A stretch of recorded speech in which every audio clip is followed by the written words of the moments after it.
magwalis. Ito, nagsiga tayo. Nagsiga tayo ng mga dahon rito at winalisan natin itong lugar na to. Ayan po.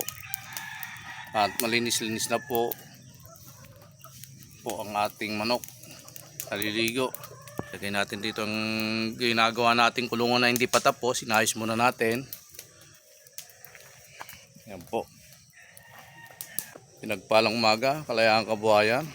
Ayan. At may size ng ating lugar na naman. Ito po ang ating manok.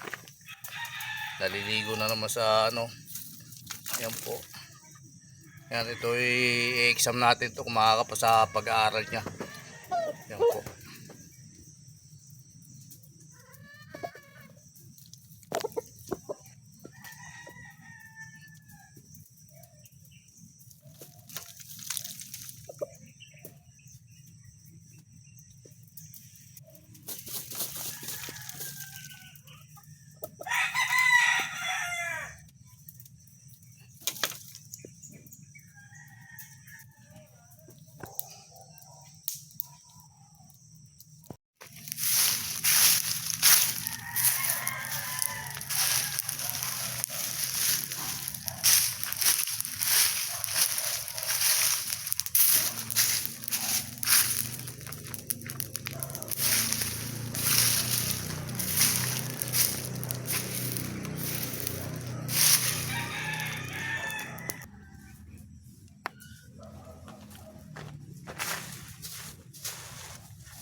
Yan, natapos na naman po isang gawain natin sa bahay na to.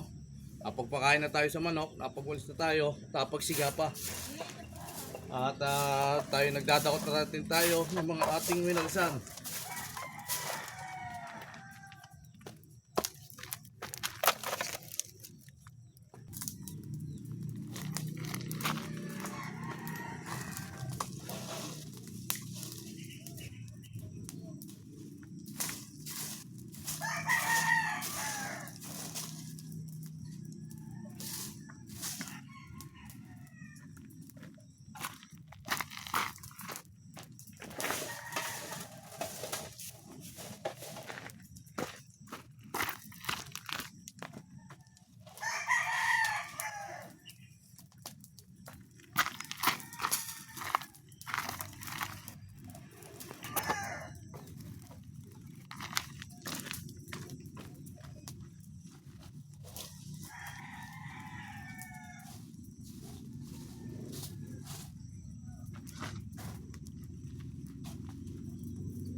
Okay na.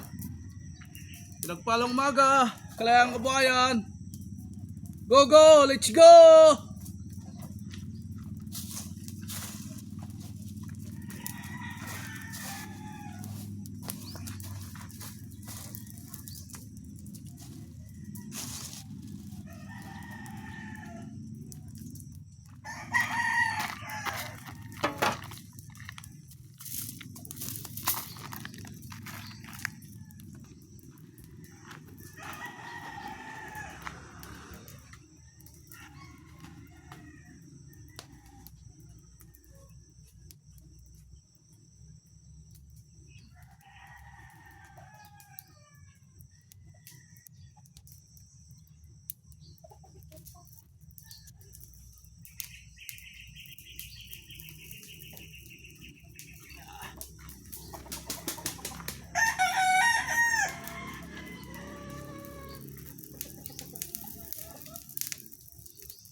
Ito yung ating isang manok.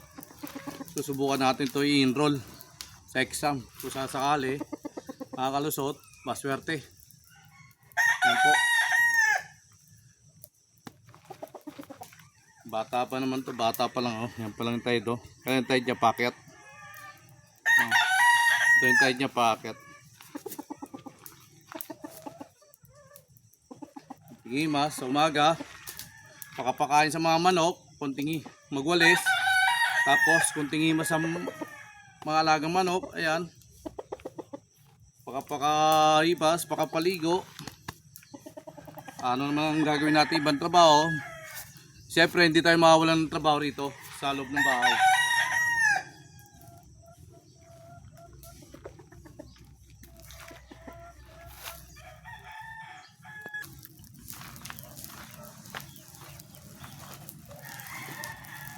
Ito yung langka na inano ng langgam. Antique. Yan natin. Pero maliit pa to kaya binalot ko na eh. Yun. Papakita ko po sa inyo. Ito po yung bunga niya. Papakita ko po sa inyo.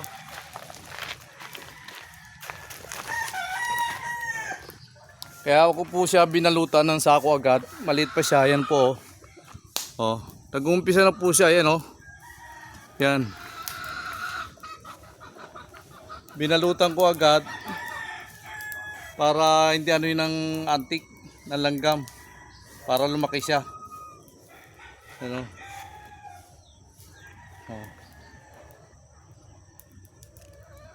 Oh. Magtuloy-tuloy naman para makapagpainog tayo ng langka. Meron tayong makakain at pagdating ng oras, may inog siya, meron tayong makakain. Kaya binalutan ko agad. Balutan towel, balutan ulit natin.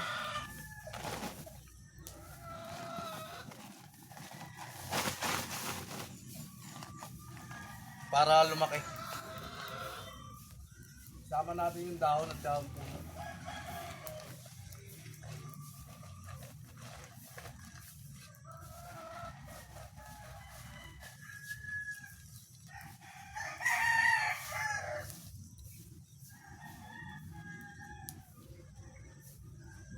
Yan po.